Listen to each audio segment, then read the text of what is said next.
नमस्कार, जय हिंद मेरे मित्रों। जैसा कि एक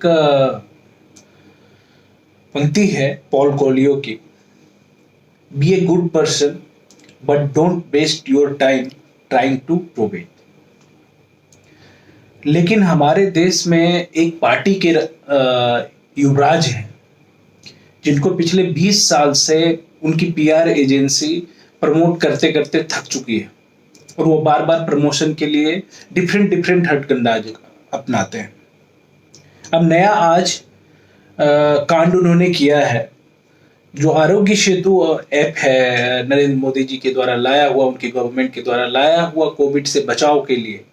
उसके बारे में उन्होंने कहा है कि ये प्राइवेसी का मामला है, लोगों की जो प्राइवेसी है वो छीनी जा रही है और एक तरह से एक एक क्रिमिनल कंडक्ट है, ये एक तरह के ये भ्रष्टाचार है। अब इस आदमी को कोई समझाए कि कोई सरकार जो पूरी तरह से इस इंफॉर्मेशन को देख रही है, पीएमओ से देखा जा रहा है, जो हमारे ब्रॉडकास्टिंग मिनिस्ट्री है उसके द्वारा देखा जा रहा है, तो ये भ्रष्टाचार कैसे हुआ? खैर, आप उम्मीद नहीं कर सकते हैं आप इस युवराज से, जिसको कि पीआर के एजेंडे से पिछले 20 साल से देश में ढोया जा रहा है, आप इससे ज्यादा उम्मीद इस राजकुमार से नहीं कर सकते हैं, इस गांधी परिवार के इस बिगड़ैल राजकुमार से नहीं कर सकते। मैं इनके कुछ करतूतों को भी आज ध्यान में दिलाना चाहता हूं देश को। और ये करतूत कोई छोटी करतूत नहीं है जिसको कि माफ किया जा सकता है या आगे माफ करने की कोशिश भी होनी चाहिए, या कोई भी लोग, कोई भी ऑर्गेनाइजेशन इसको कोशिश भी करे तो ये प्रश्न उठना चाहिए और डंके की चोट पे उठना चाहिए और इस प्रश्न के तार्किक आंसर हम लोगों तक आना चाहिए, यानी कि समाज तक आना चाहिए। मैं शुरू करता हूं राहुल गांधी के बारे में।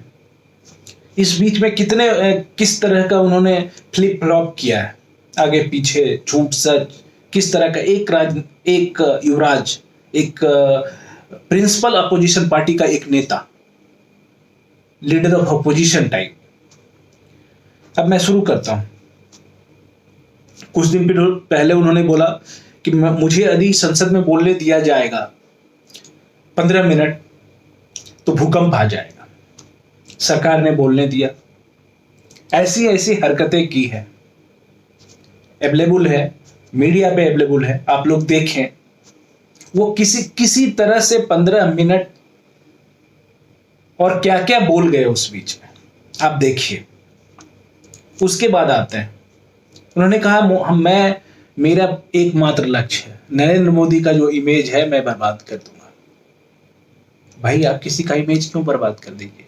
लोग, कहा जाता है कि अपनी तकदीर यदि बड़ी करनी है, अपनी चीजें बड़ी करनी है तो किसी की जो लाइन है उससे बड़ी अपनी लाइन खींचो। ये गाली, ये थूक फजीहत की कहां से बात आ जाती है?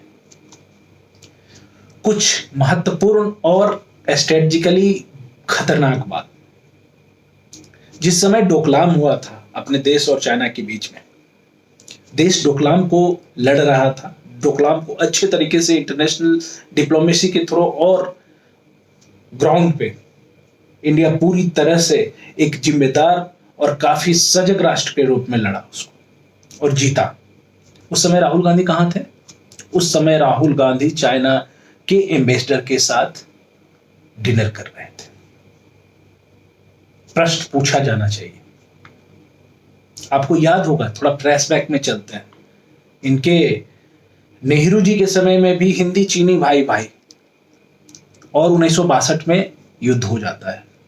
चाइना ने हमारे ऊपर अटैक कर दिया, हमारे हजारों सैनिकों की निर्मम हत्या कर दी गई एक व्यक्ति की ग्रेड के कारण, जवाहरलाल नेहरू की अदूरदर्शी नीति के कारण। ये राहुल गांधी को याद दिलाना चाहिए और राहुल गांधी से ये प्रश्न पूछे जाने चाहिए। फिलहाल में क्या कहा उन्होंने आरएसएस के बारे में? आरएसएस ने गांधी जी की हत्या की, को मामला कोर्ट पहुंचा, कोर्ट में वायदा, वो लिखित माफी मांग करके लिखने आए भाई साहब। फिर क्या होता है? मध्य प्रदेश में एक नया नाटक चलता है, ऐसे करते हैं 1 2 3 4 5 6 7 8 9 10 आपके कर्ज माफ। सरकार वहां पे बन गई कांग्रेस की, लोगों ने गिना 1 2 3 4 5 6 7 8 9 10 माफी। क्या हुआ भाई? पैसे नहीं है, वहां की सरकार से जवाब मिले। पालघर लिंचिंग जो अभी हुई है, इससे पहले तबेज या किसी को नोएडा में किसी की हत्या हुई थी, वो आदमी राहुल गांधी काफिले के साथ यहां से दिल्ली से भाई साहब नोएडा पहुंचे थे। ये तो बड़ा अन्याय हो गया, ये तो मुसलमान, ये सेकुलरिज्म की धज्जियां उड़ गई, लिंचिस्तान हो गया मेरा देश। लिंचिस्तान शब्द यूज हुआ, लिंचिस्तान हो गया जी। लेकिन पालघर में ऐसी कोई शब्द नहीं यूज की गई, एक दो लाइन बताई भी नहीं गई, बोली भी नहीं गई, संवेदना भी प्रकट नहीं की गई, क्योंकि यह सेकुलर लिंचिंग था। ये सेकुलर लिंचिंग का मतलब हिंदू संत मारे गए थे, टेंशन की कोई बात नहीं है। सर्जिकल स्ट्राइक पे राहुल गांधी ने प्रश्न किया था, याद होना चाहिए था।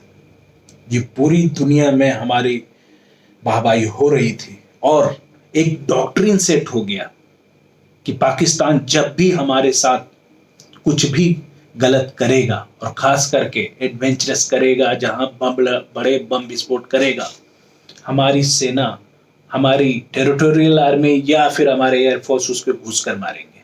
ये पूरी डिफाइन हो गई हमारी पॉलिसी।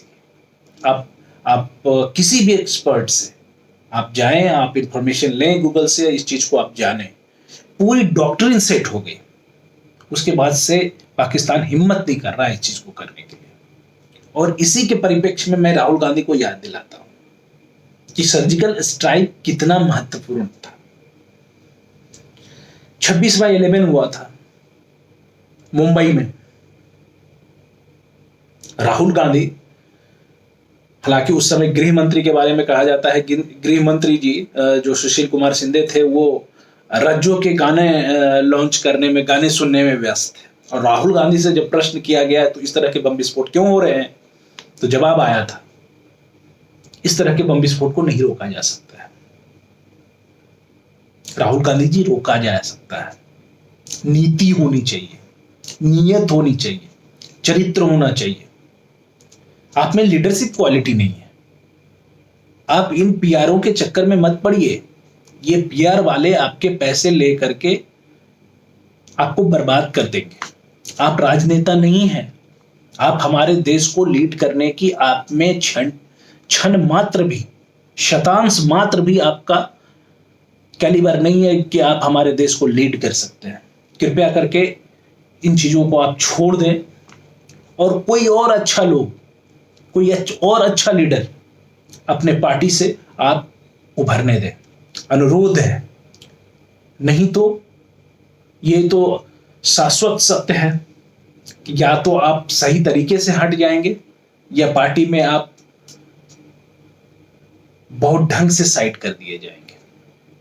और जलील होकर के अलग होने से अच्छा है आप अपनी कैपेबिलिटी को ध्यान में रखते हुए कृपया करके मैं लीडरशिप की इस जंग को, लीडरशिप की इस दौड़ को से आप अपने आप को अलग कर लीजिए। आपके बस की बात नहीं है। ये कुछ पीआर एजेंसियां जब तक आपके पैसे खा रही है, वो झूठ सच लिखेगी, आपसे लिखवाएगी। आपकी अंडरस्टैंडिंग कुछ भी नहीं है इस देश के बारे में। कृपया करके हट जाइए। देश बहुत बड़े बदलाव की तरफ बढ़ रहा है।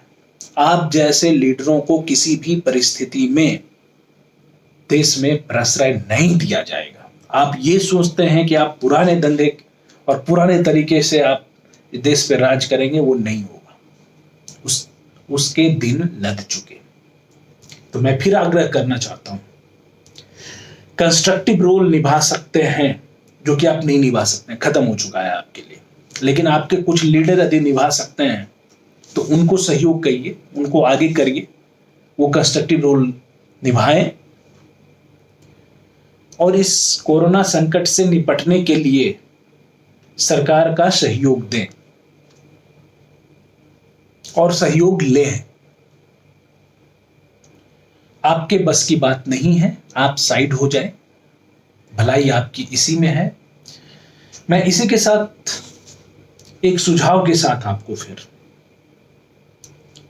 कि कृपया करके इस पीआर एजेंटों के भरोसे अपनी राजनीति करनी बंद कीजिए। ये 130 करोड़ का देश है, वाइब्रेंट डेमोक्रेसी है, जहां का यंग अब कुछ नया करने और पूरी दुनिया में अपनी सोच और अपने समझ से दुनिया को एक नया रास्ता दिखाने का कोशिश कर रहा है। आप जैसे लोगों की आवश्यकता नहीं है। नए लोगों को आने दीजिए, बाधक मत बनिए झूठ का। जाइए कहीं विदेशों में, ऐसे भी आपको विदेशों से बहुत ज्यादा लगाव है, जाइए अपना शरण लीजिए, हम लोग भी खुश रहेंगे, हाय हेलो अच्छा रहेगा। आपके बस की बात नहीं, आप देश को बर्बाद करने का ठेका मत लीजिए, अच्छी बात नहीं होगी। जय हिंद मेरे देश के युवा लोग, आगे आइए, देश को नेतृत्व प्रदान कीजिए, जिसको जितना समझ हो और अच्छा समझ लाने की कोशिश कीजिए और अच्छी बातों को खुलकर सामने रखिए। जय हिंद।